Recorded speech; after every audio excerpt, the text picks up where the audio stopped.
because it's the first time talking to the media. Just say from obviously with basketball, our thoughts and prayers are with the Bryant family, Vanessa, their children, the LA Lakers organization, and everybody that surrounds that situation, that tragedy. Is obviously shocking news for not just the sports world, basketball world, but just everybody,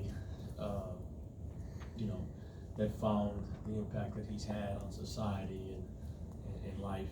And so our thoughts and prayers are with everybody involved in that situation. It's just a horrible, horrible tragedy. As long as you're on the subject, have you had any interaction with him, or do you have any Kobe background in you at all? No, outside of just watching him compete and listen to him. I remember him and Nick Saban. I listened to them, talking about what it takes to be champions.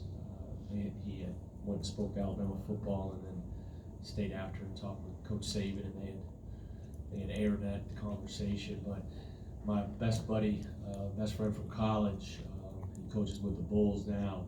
He called me last night twice, and I was working, and so I didn't pick my phone up. I tried to get him back this morning, and then when he called me, I started thinking. I said, "Man, I had totally forgotten. He got drafted in 1996. The same draft. I was in New Jersey up there with the draft in '96 with Iverson, and Kobe went 13, and my buddy went 22, and I just started thinking. I was like, man, you need to process. I was at that draft with him, and the one thing I saw, and I listened to a lot of stuff just because you can learn from greatness.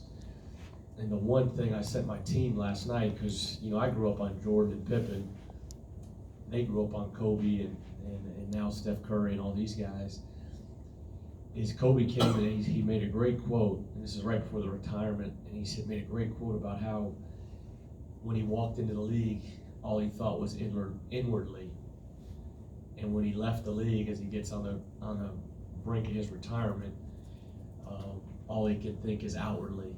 Who has he touched? Who has he impacted? What kind of difference has he made? And it just shows the transformation. That's what he talked about, his transformation from Lower Merion at 17 years old, being a 13th pick in the draft, to now, obviously, going to be a first ballot Hall of Famer this summer. But from a father standpoint, the thing you think about is, my kids were napping. I had no idea. I was watching tape. My brother texted me, and I was like, "This is what is he talking about?" And then my wife texted me from the back when she was trying to put the kids down, and I was like, "Man, let me check and see if this is real."